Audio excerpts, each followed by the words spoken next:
Bom dia, pessoal. Boa tarde. Começamos mais uma edição do Blog da Cidadania, ao meio-dia. E eu estou aqui ainda ajeitando a câmera. Bom, pessoal, o negócio é o seguinte. A gente tem hoje um assunto bastante ameno e outros assuntos não tão amenos. Eu só sobre a questão da liberdade do ex-presidente Lula, eu acho que isso é animador demais para todos nós. Eu fico contente de ver que o Lula está confiante na sua libertação e também eu acho que é bacana a gente estar aqui hoje para saber, para discutir as várias opções que o Lula tem para deixar a prisão. E por que o ex-presidente Lula ele não vai continuar na prisão? Porque eu acho que ele não vai continuar na prisão. Agora, ele pode sair mais rapidamente, menos rapidamente, mas, de qualquer forma, o Lula já está até fazendo planos para quando estiver do lado de fora, porque vai ser difícil de conseguirem manter o ex-presidente preso. Este domingo é um dia, com essas notícias que eu vou dar, de satisfação para todos nós, mas também tem algumas coisas que aconteceram no Brasil nos últimos dias e, sobretudo, nas últimas horas, nas últimas 24, 48 horas, que são coisas muito tristes. Uma delas diz respeito ao caos que esse país vive, né?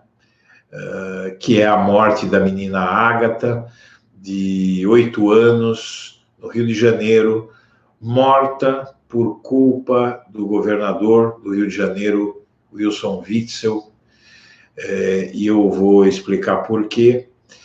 E a outra coisa que nos leva a ficar tristes hoje é a morte de uma pessoa querida para mim, querida para toda a mídia de esquerda, para toda a mídia alternativa brasileira. E eu digo mídia alternativa, são os sites de esquerda, os blogs, os ativistas digitais, né? E todos quantos lutaram contra a ascensão da direita que acabou se configurando de uma forma ou de outra no Brasil, e acaba de falecer, não faz eu estou sabendo disso na manhã de hoje, fiquei sabendo disso na manhã de hoje.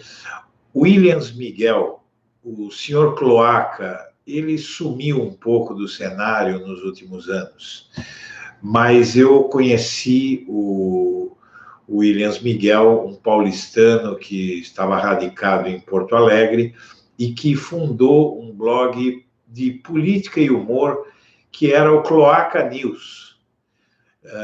O Williams Miguel, um jornalista culto, muito engraçado, e ele teve seus 15 minutos de fama em 2010, quando o ex-presidente Lula, de saída do Palácio do Planalto, ele decidiu dar uma entrevista para blogueiros, dezembro de 2010. Foi uma das últimas entrevistas coletivas que ele deu e foi para blogueiros de esquerda, 10 blogueiros de esquerda.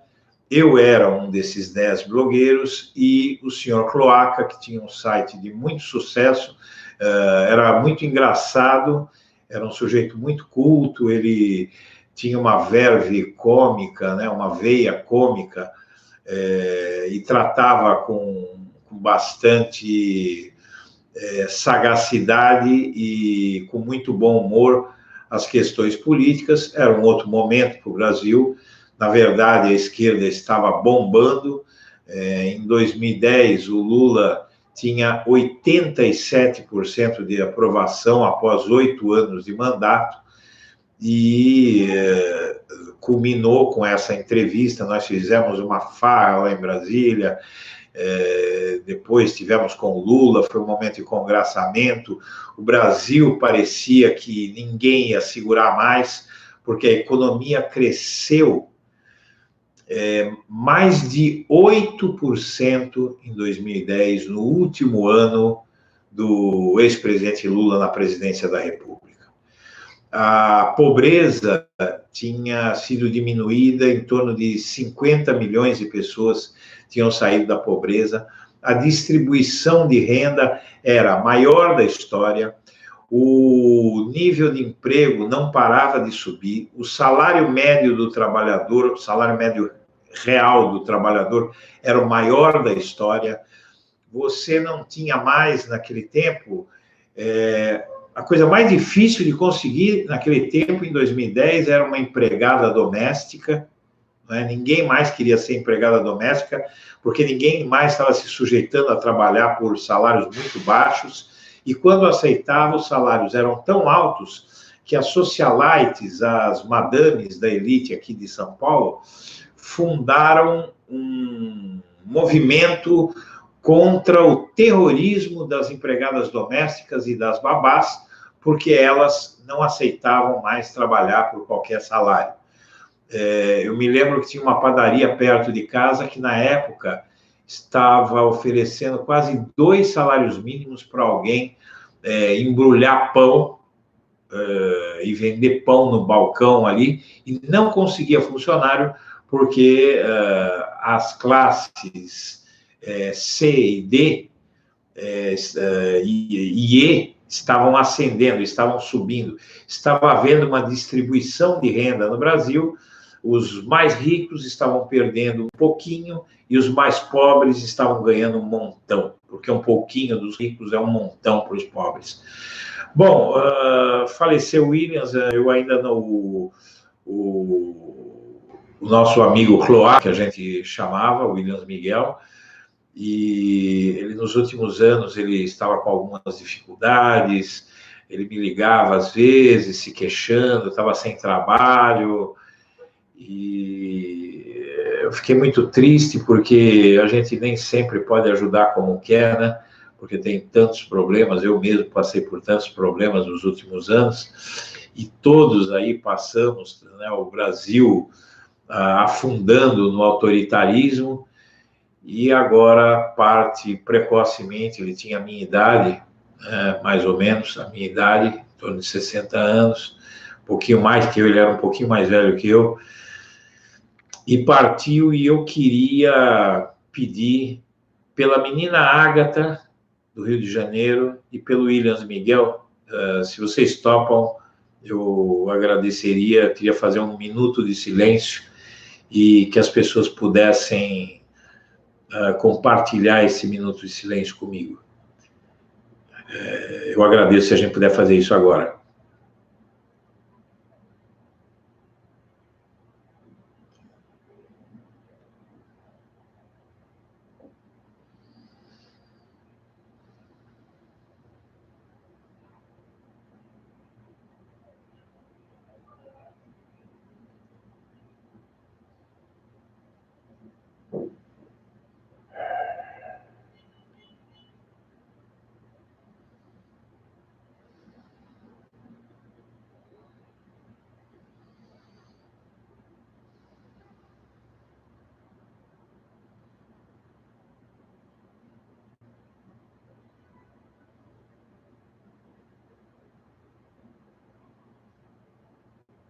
É isso aí, pessoal. Eu agradeço quem teve paciência de esperar por esse minuto de silêncio, e vamos aos assuntos. Bom, o porquê dessa live dizendo que começa nesta segunda-feira a libertação do Lula. A partir de amanhã, o Lula tem oficialmente, ele já poderia ter feito esse pedido, mas a partir de amanhã, o Lula já poderia exercer, já pode exercer o direito à progressão de regime. Então, o ex-presidente Luiz Inácio Lula da Silva atingirá 1/6 de sua pena no caso Triplex, cumprida na próxima segunda-feira, dia 23 de setembro, o que lhe permite reivindicar a progressão para o regime semiaberto. Na verdade, o que acontece é o seguinte: o Lula já poderia ter encaminhado esse pedido para quando ele completasse 1/6 da pena. Ele não fez isso ainda, né? Como eu vinha dizendo, ele já poderia estar com a sua passagem para sair do cárcere. Se ele tivesse pedido antes, eu acho que ele estaria com a sua passagem para deixar o cárcere carimbada, né? Seria muito mais rápido. Ele até agora ele não fez nenhuma menção. A defesa de Lula afirma não ter sido autorizada pelo Lula a requerer à justiça a progressão de seu regime. Segundo os advogados do Lula, ele entende que, ao pedir progressão, ele estaria admitindo que cometeu crimes. Porque ele não praticou crime nenhum, na visão dele, cita o advogado Zanin, e então esse direito que o Lula pode exercer, ele foi confirmado, então está absolutamente factível. O Lula poderia estar saindo da prisão agora, nesses dias aí, porque o trâmite seria rápido, já que para a Procuradoria-Geral da República, Lula pode começar a cumprir pena no regime semiaberto. O parecer foi encaminhado no dia 4 de junho, né? E desde 4 de junho, o Lula passou a ter o direito de passar para o regime semiaberto assim que 1/6 da pena tivesse sido cumprida, e 1/6 da pena que foi imputada a ele foi cumprido. Tem uma redução por conta de muitos livros que o Lula leu, e então ele já está fazendo agora, a partir de amanhã, jus. A Procuradoria-Geral da República opinou pela possibilidade de o ex-presidente Luiz Inácio Lula da Silva cumprir sua pena em regime semiaberto, deixando o regime fechado a que está submetido na carceragem da Polícia Federal em Curitiba. A opinião foi expressa no embargo de declaração do próprio Ministério Público no dia 21 de maio, matéria do Globo que eu estou lendo, mencionado num parecer da Subprocuradora-Geral da República, Áurea Pierre, de 29 de maio, encaminhado ao STJ. Então, como vocês veem, desde junho o Lula já poderia pedir o semiaberto, e, na verdade, pelo que eu estou vendo aqui, ele já poderia até estar exercendo o semiaberto, tá? Mas, apesar de tudo, os advogados ainda não receberam autorização do Lula. E aí é que é engraçado, porque no último fim de semana, na última semana, o Lula foi visitado pelo Chico Buarque e a sua namorada, Carol Proner, é uma professora de Direito, se não me engano, é da PUC-Rio. Eu não tenho certeza, mas eu acho que ela é da PUC-Rio, e ela tem militado bravamente pela libertação do ex-presidente Lula, e ela hoje é namorada do Chico Buarque, que é um dos grandes defensores da libertação do ex-presidente Lula, e é um militante de esquerda histórico, e os dois se comprometeram a serem padrinhos de casamento do ex-presidente Lula assim que ele sair da cadeia.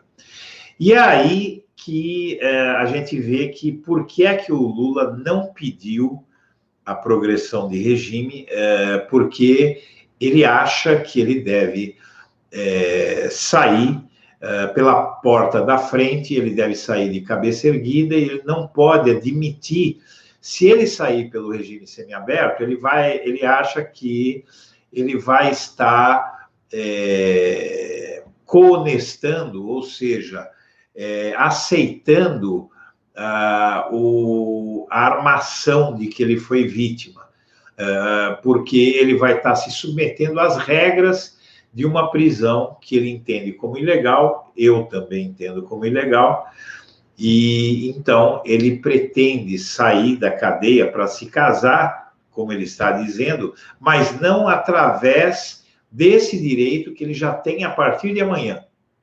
Quer dizer, o direito ele já tinha, ele já poderia exercer esse direito a partir de amanhã, saindo da prisão nos próximos dias, se ele tivesse, inclusive, tomado as medidas que tinha que tomar.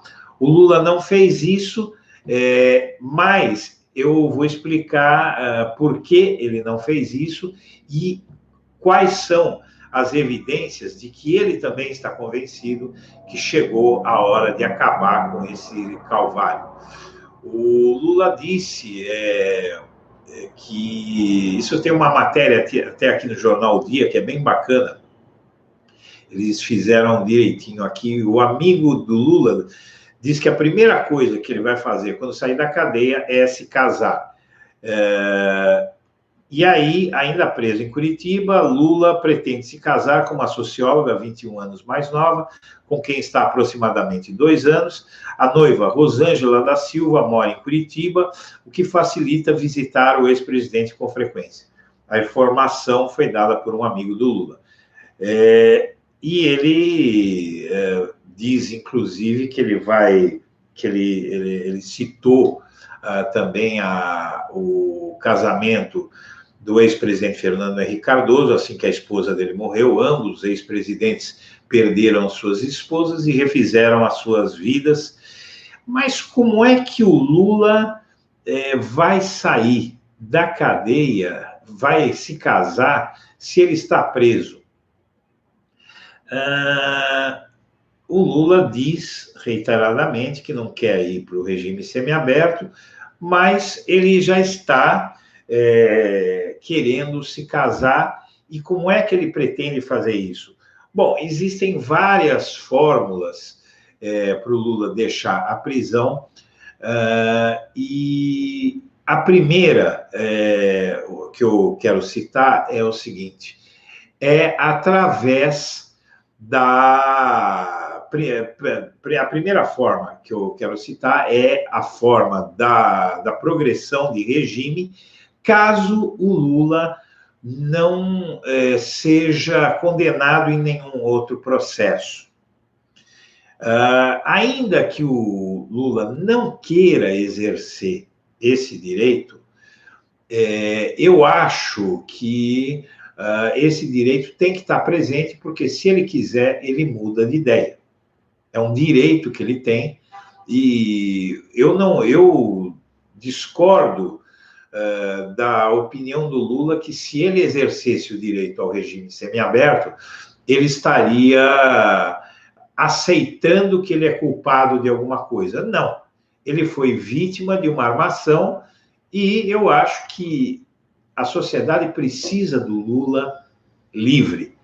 O Brasil precisa, pessoal, do Lula livre para coordenar a oposição ao governo Bolsonaro e para começar também a trabalhar pela sua candidatura, que eu tenho certeza que o Lula vai conseguir ser candidato em 2022, e se ele estiver livre, eu acho que ele não volta mais para a cadeia, e tem até evidências de que isso vai acontecer, porque essa semana eu dei uma notícia aqui muito auspiciosa de que o STF atropelou o Tribunal Regional Federal da 4ª Região, e o Tribunal Regional Federal da 4ª Região, ele teve que engavetar o processo do sítio de Atibaia, no qual o Lula já tinha uma condenação em primeira instância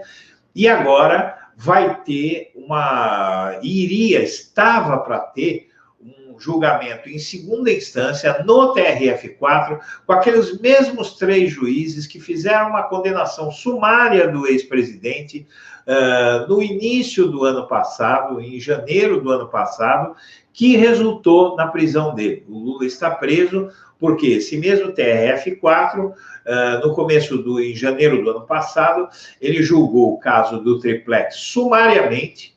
Em algumas poucas horas ali, os 3 ministros deram a mesmíssima sentença, inclusive parecia que um copiou a sentença do outro, e inclusive fizeram novas acusações no ato dessa condenação, com acusações das quais, inclusive, o ex-presidente nem tinha podido se defender, né?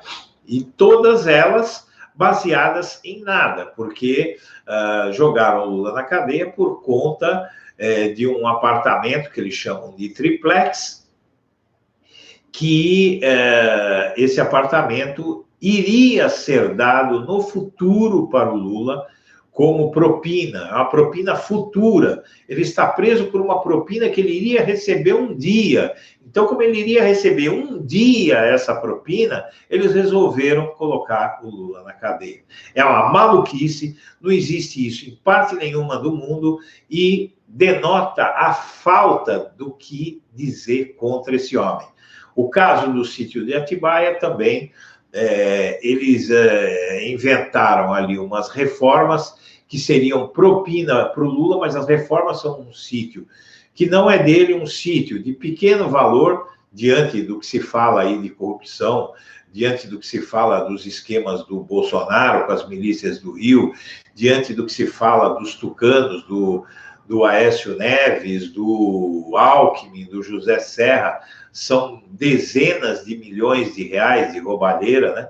E o Lula, esse sítio de Atibaia, vale 800 mil reais, e os procuradores, forçando a barra, inventaram umas reformas lá que custariam 1 milhão de reais. A reforma do sítio custou mais que o sítio. É uma maluquice, porque são alguns eletrodomésticos que foram instalados, algumas obras numa lagoazinha que tem lá. Então, na verdade, o sítio que era emprestado por um amigo do Lula e da família dele por muitos anos, um amigo desde sempre, emprestava o sítio, deixava lá o sítio à disposição. Quando o Lula queria ir até o sítio estava à disposição dele. O sítio político é um regalo de uma pessoa que tinha muita amizade com o Lula e para um homem que se tornou uma lenda viva. O melhor ex-presidente do Brasil, segundo todas as pesquisas e segundo a avaliação do povo quando ele deixou o cargo. 87% de aprovação. Então, só que esse processo do sítio de Atibaia, ele subiu no telhado e o TRF4, simplesmente o revisor do TRF4, ele mandou o caso que estava para ser julgado, e com essa segunda condenação do sítio de Atibaia, o Lula não poderia exercer o direito ao regime semiaberto. Porém, o TRF4, o que fez? Recolheu esse processo. Por quê? Porque a Vaza Jato colocou todos os processos julgados pelo Moro numa sinuca. Então, isso já vem produzindo efeitos. O Supremo Tribunal Federal, ele anulou uma condenação que o Moro fez, uma sentença do Moro, tomada contra o ex-presidente do Banco do Brasil e da Petrobras, Aldemir Bendini, e essa anulação, ela permitiria, como todos já sabem, a anulação de todos os processos que o Moro julgou. Com a anulação de todos esses processos, inclusive o do Lula, o caso do sítio de Atibaia está nessas condições, ele se enquadra exatamente no tipo de anulação de processo que deve ocorrer. Todo mundo aposta que o STF vai anular, vai manter a anulação dessa sentença do Moro contra o ex-presidente do Banco do Brasil e da Petrobras, e com isso o caso do sítio de Atibaia volta a estaca zero, até porque a juíza que condenou o Lula em primeira instância, outra teleguiada do Moro, uma senhora chamada Gabriela Hartz, essa juíza, ela fez um trabalho grosseiro, mal feito, ela copiou e colou tudo que o Moro tinha feito nesse processo, se eximiu de agir como juíza e agiu como uma teleguiada do Sérgio Moro, e, inclusive, cometeu erros crassos, como, por exemplo,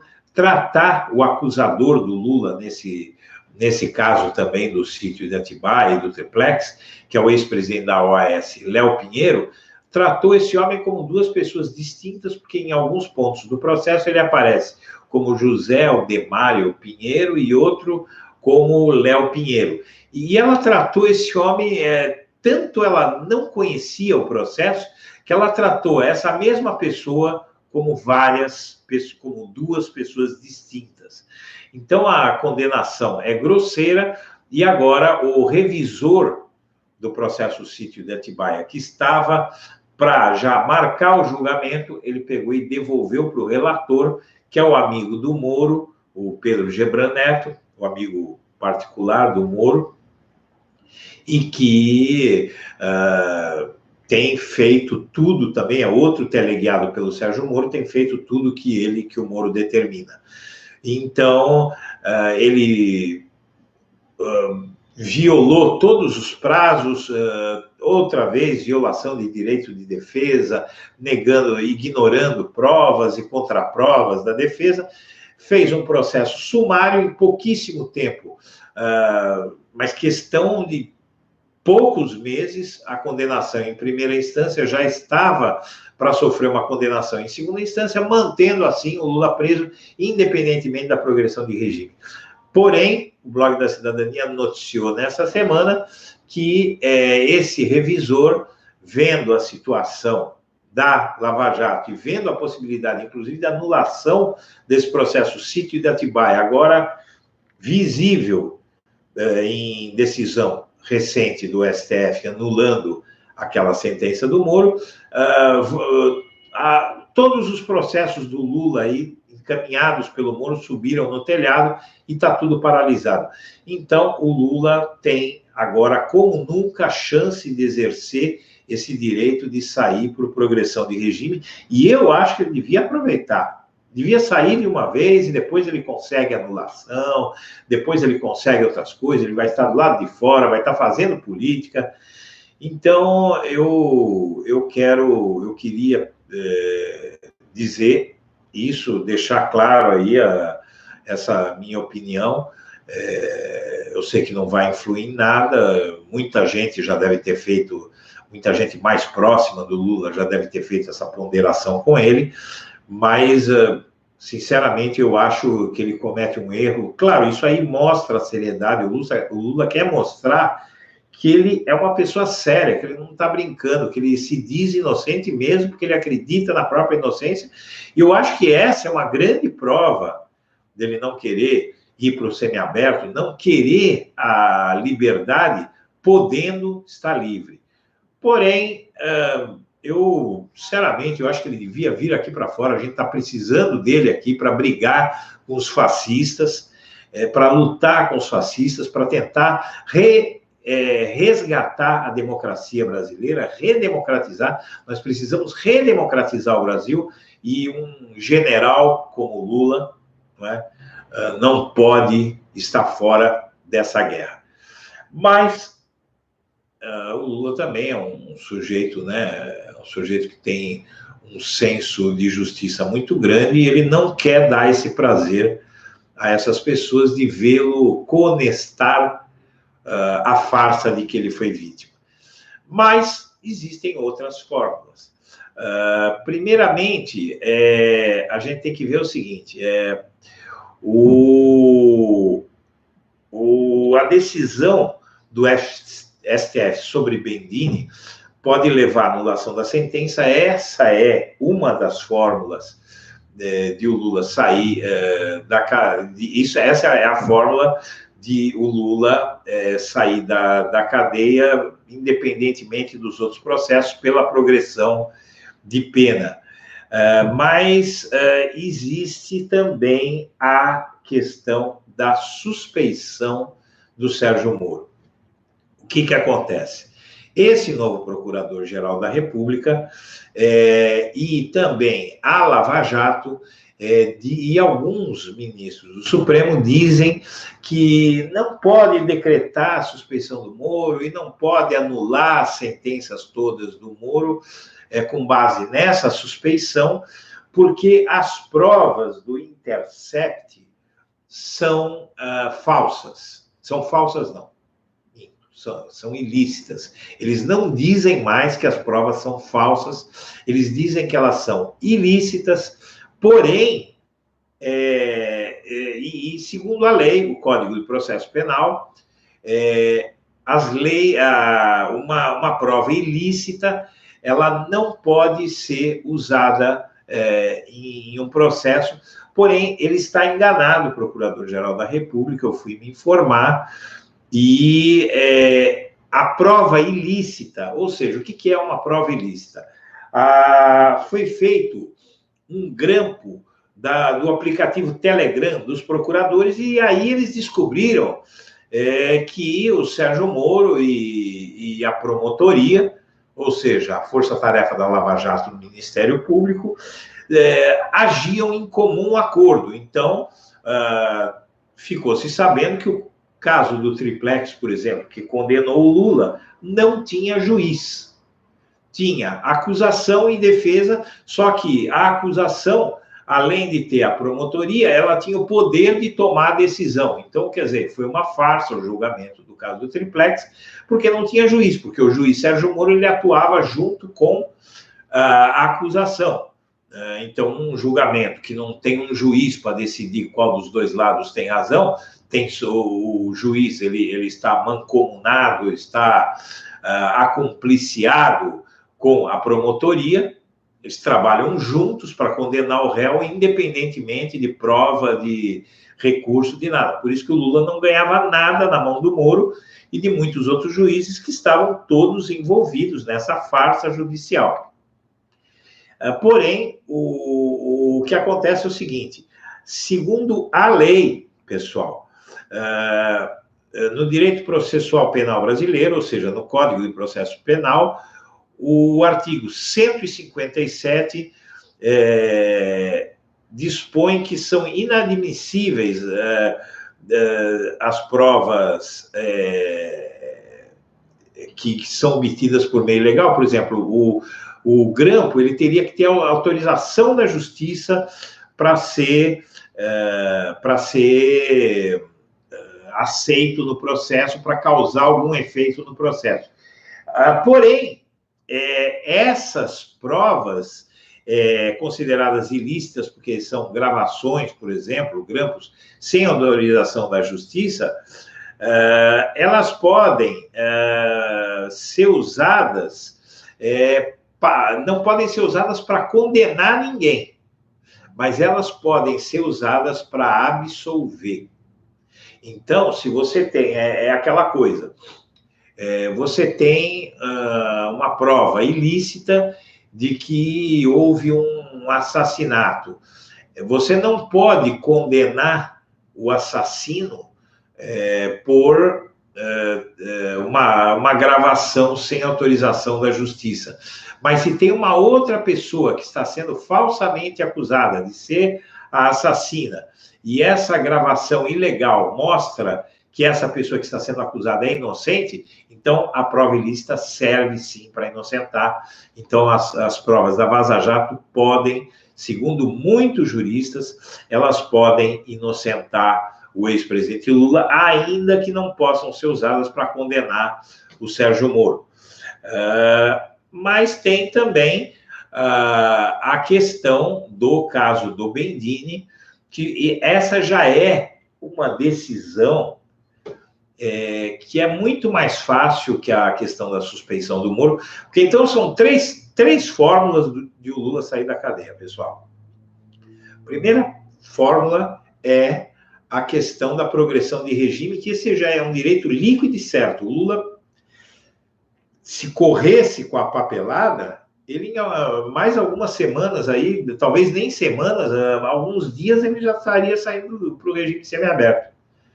Ou seja, ele ia acabar em regime domiciliar, porque eles não têm, já foi dito que eles não têm as instalações para o regime semiaberto para um ex-presidente dormir na cadeia, então ele ficaria em prisão domiciliar, ele poderia sair para trabalhar durante o dia e durante a noite ele tinha que se recolher à sua residência. Como já está acontecendo com outros, o Marcelo Odebrecht e tantos outros aí, até criminosos perigosos como assassinos, estupradores, gente desse nível aí, consegue o regime semiaberto, né? Consegue o regime semiaberto para sair para ficar em prisão domiciliar. Aquele Roger Abdelmaci, que estuprou as mulheres, aquele médico, ele ficou em prisão domiciliar um tempão, né? Então, seria um absurdo não conceder o mesmo regime para uma pessoa acusada em um processo cheio de dúvidas e com provas fraquíssimas. Então, o Lula, com certeza, ele poderia ir para a prisão domiciliar e poderia, durante o dia, exercer todas as atividades políticas possíveis e imagináveis, mas ele realmente não quer fazer isso. Então, a outra solução que existe, são 3 soluções, seria a suspeição do Sérgio Moro e aí a anulação de todos os processos em que o Sérgio Moro tenha claramente sido flagrado em cumplicidade com o Dallagnol para condenar, fazendo com que aquele processo não tivesse juiz.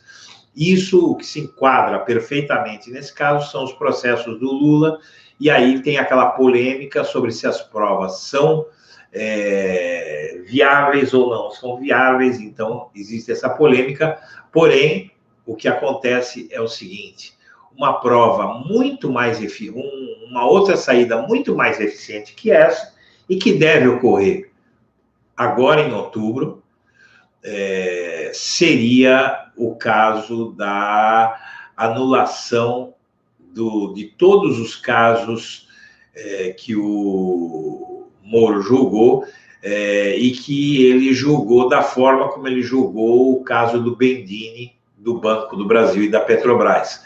Então, a jurisprudência, o efeito vinculante gerado pela decisão do STF de anular a condenação do Moro contra esse Bendini, ela beneficia o Lula e todos aqueles que não puderam se defender de acusações de delatores por obra de o Moro ter feito uma manobra para impedir que os réus que ele julgava pudessem exercer plenamente seu direito de defesa. O Moro teve esse processo anulado porque ele usou uma manobra para acelerar a condenação, impedindo que os réus, ele acreditava tanto que o poder dele era incontrastável, que ele fez condenações cerceando o direito de defesa dos réus, e aí o processo está caindo.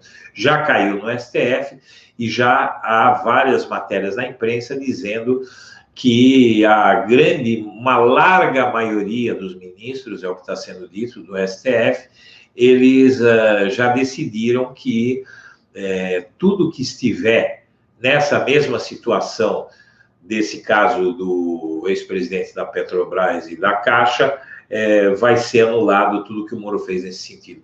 Então, eu acho que essa é a melhor chance, e isso explica porque o Lula já está fazendo planos, porque aí o caso do triplex, e tem vários casos aí que vão entrar nessa, mas não é só isso. O STF, ele deve considerar o Moro suspeito. O Gilmar Mendes já avisou que já conseguiu um consenso no STF para... a matéria é recente aqui, eu vou ler para vocês. Gilmar pretende levar suspeição de Moro para julgamento até novembro. E o Gilmar, ele disse, agora dia 17, que pretende levar para julgamento até novembro o habeas corpus, em que a defesa do Lula acusa o Moro de atuar com parcialidade e condenar o petista. Então, já tem, pessoal, essa visão do STF de que é insustentável manter as decisões do Moro, e é insustentável a situação também do Dallagnol, que inclusive já admitiu que vai ser punido. Ele já enxerga que há punição. A punição não vai ser botar ele na cadeia como ele merecia, mas vai ser afastá-lo da Lava Jato, e o Sérgio Moro, ele vai ser considerado pelo STF suspeito para julgar o ex-presidente Lula. Então é por isso que o Lula não está querendo pedir o semiaberto, mas pode ser que ele lá na frente, se acontecer alguma manobra, né? A gente sabe que já foi violada a lei várias vezes. Teve o caso escandaloso aí de que o Moro, como juiz de primeira instância, conseguiu anular uma decisão de um desembargador, ou seja, de um juiz de segunda instância. Então, no Brasil hoje, apesar de que a notícia é que o STF está preocupado com a má imagem, porque o STF vinha se acovardando e tal, mas agora, com essa última decisão que o STF tomou, que obrigou, inclusive, o TRF4 a recuar com o caso do sítio de Atibaia, com tudo isso, eu posso dizer que eu acho que o Lula tem boas razões para estar até marcando o casamento. Ele já está até fazendo planos para a cerimônia de casamento, ele já está contando com a liberdade dele. E eu acho que isso para o Brasil vai ser muito bom. E eu ainda acho que, por via das dúvidas, o Lula deveria, sim, encaminhar o seu pedido, que já faria com que essa libertação dele ocorresse agora. Então, para mim, é uma pena ele ficar lá atrás das grades, porque ele é inocente. Se ele sair pela progressão de regime, isso não vai mudar nada. Ele vai poder estar lá de fora, o povo acredita nele. Mas é uma decisão do Lula, né? E a gente tem que respeitar, mas eu acho que é um erro que ele está cometendo. E, por último, eu quero falar, pessoal, da Lava Jato de hoje, da Vaza Jato de hoje. Porque tem algumas pessoas que mandaram mensagem dizendo: não, mas eu não estou entendendo, porque a manchete da Folha, manchete do repórter... um trabalho do repórter Ricardo Baltazar, da Folha, em parceria com Paula Bianchi, do Intercept Brasil.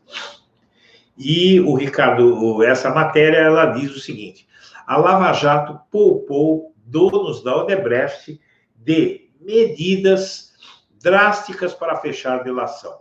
Procuradores cogitaram obrigar controladores a vender ações, mas descartaram a ideia com o avanço de negociações, mostram as mensagens. Bom, pessoal, o que é que diz? Eu acho que eles deveriam ser mais didáticos com essas matérias, porque vamos simplificar. Os donos da Odebrecht, o Emílio Odebrecht, que é o filho do Norberto Odebrecht, que era o fundador da empresa Norberto Odebrecht, chamava Norberto Odebrecht.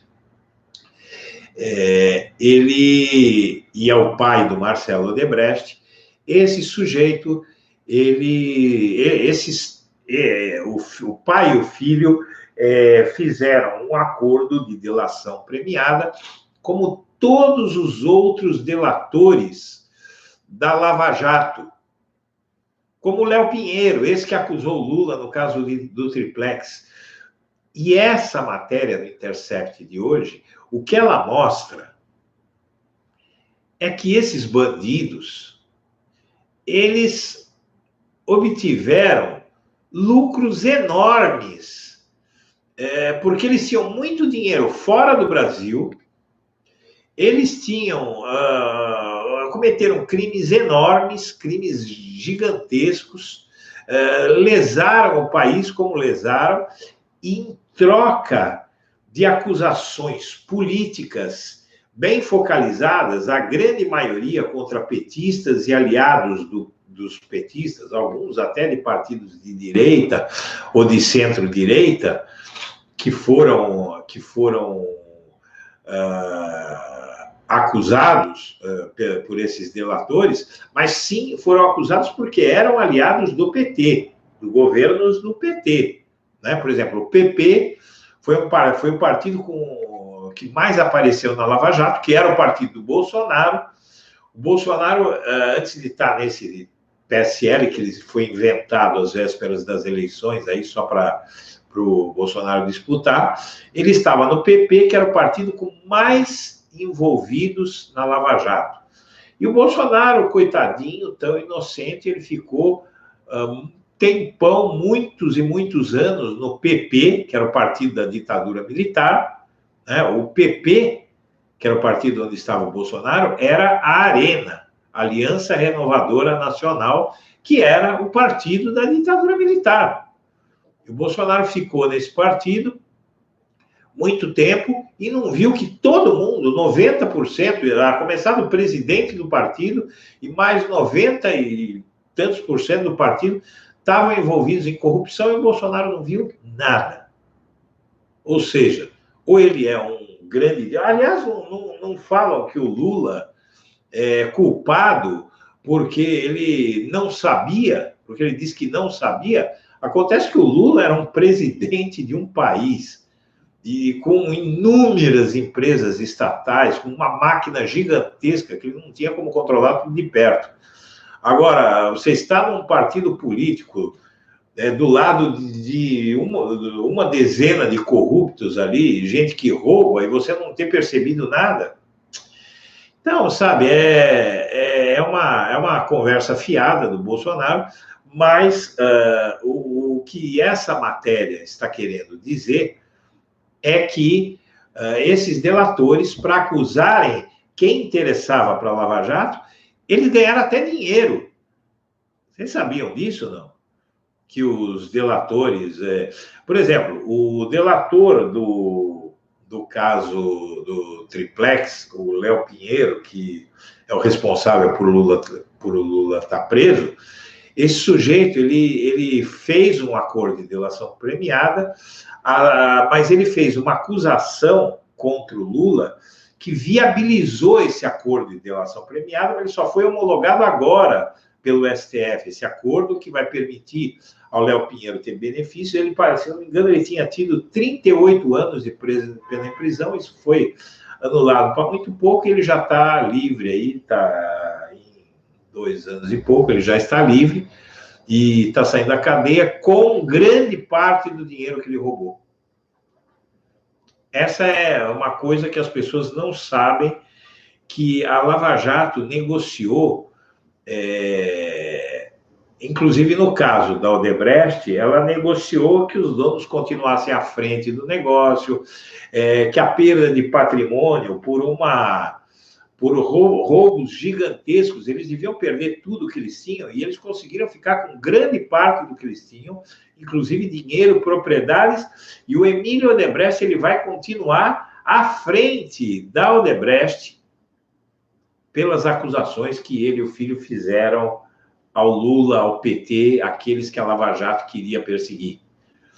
Então, pessoal, essa matéria, eu acho que a Folha complicou um pouco, ela deveria ter sido mais didática, porque foi muito técnica, e muitas pessoas, eu fiquei espantado com a quantidade de pessoas que disseram para mim que não tinham entendido isso, não tinham entendido que era assim, Então, falta, às vezes, a gente dizer vai no popular, vai na linguagem que todo mundo entende. Eu achei muito complicada essa linguagem da Folha, mas, em resumo, por isso que eu peço a todo mundo que puder, compartilhe essa transmissão, que tem muita informação importante aí sobre as opções do Lula, sobre o que vai acontecer e, principalmente, essa opinião, essa explicação sobre a última denúncia do Intercept, que mostra o quê? Que os delatores da Lava Jato, eles tinham todos os motivos até para mentir, porque o benefício que foi oferecido para eles acusarem alguns políticos inimigos da Lava Jato, ou seja, políticos do PT ou aliados e ligados de alguma maneira ao PT, foi enorme e premiou os bandidos. Premiou os bandidos, os corruptores, né, de autoridades públicas. Então não adianta, você prende o político, mas aqueles que são os principais bandidos, que são aqueles que corrompem, ele corrompeu esse político hoje, amanhã ele vai corromper outro. Você entende? Então, você vê que o objetivo da Lava Jato era político, sempre foi político, continua sendo político, tá? Então, pessoal, olha, domingão aí, eu já fiz 50 minutos, aí eu quero agradecer a atenção de todo mundo e vamos terminar o nosso fim de semana, né? Agora vai todo mundo almoçar, macarrão da mama para alguns, para mim uma saladinha, que ontem eu comi muita feijoada. Eu quero agradecer a atenção de todo mundo e amanhã, meio-dia, eu estou de volta com mais um Blog da Cidadania ao meio-dia. Minha amiga, meu amigo, eu agradeço a atenção e um abraço para todo mundo.